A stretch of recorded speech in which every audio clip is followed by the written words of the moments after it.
बोलो शंकर भगवान की जय हो। तो एक छोटा सा प्यारा सा गीत लाए हूँ शंकर भगवान का, आप लोग सुनिए, आनंद लीजिए। डर लागे गौरा डर लागे गौरा डर लागे, गौरा तोहरे साजनवा से डर लागे, गौरा तोहरे साजनवा से डर लागे।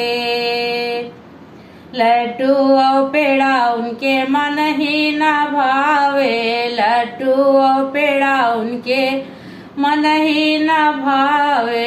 भांग धतुरवा मान लागे, गौरा तोहरे साजनवा से डर लागे, गौरा तोहरे साजनवा से डर लागे।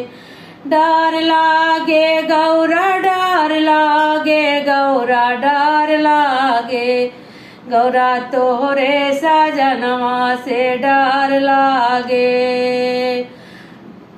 धोती और कुर्ता उनके मन ही ना भावे, धोती और कुर्ता उनके मन ही ना भावे।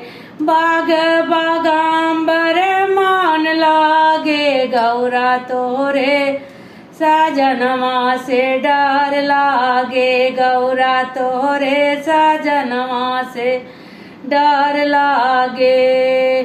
डर लागे गौरा डर लागे, गौरा डर लागे, गौरा तोहरे साजनवा से डर लागे। मोटर यो गाड़ी उनके मन ही ना भावे, मोटर यो गाड़ी उनके मन ही ना भावे। नंदी बैलवा मान लागे, गौरा तोहरे साजनवा से डर लागे, गौरा तोहरे साजनवा से डर लागे।